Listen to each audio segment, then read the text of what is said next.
Now let's come to finding the total surface area of a prism. Here we have a rectangular base prism. These are all rectangles. So if we unfold it, this will become, we call this a net composed of two bases. We have two bases here. This is the base. We have another base. So if this rectangle is A, this one is B, and again this rectangle will be A and B. And therefore the total surface area will be the base area of these two rectangles multiplied by 2. We have two base plus the area of this rectangle.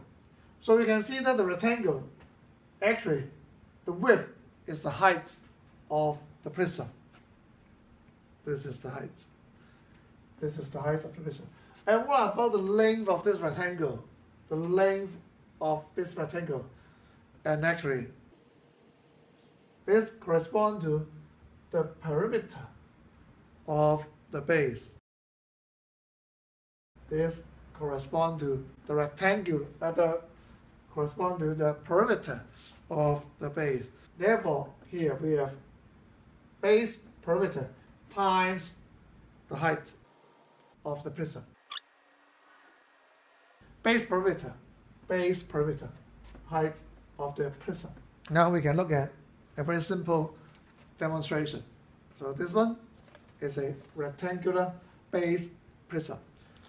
And now we have the first base, this is the second base.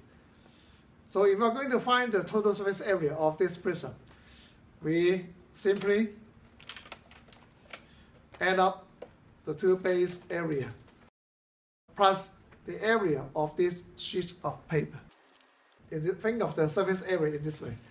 So all the lateral faces will be in a rectangular shape. And as you can see, the perimeter of the base is actually equal to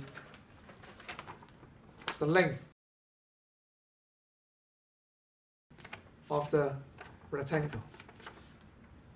The width of the rectangle will be equal to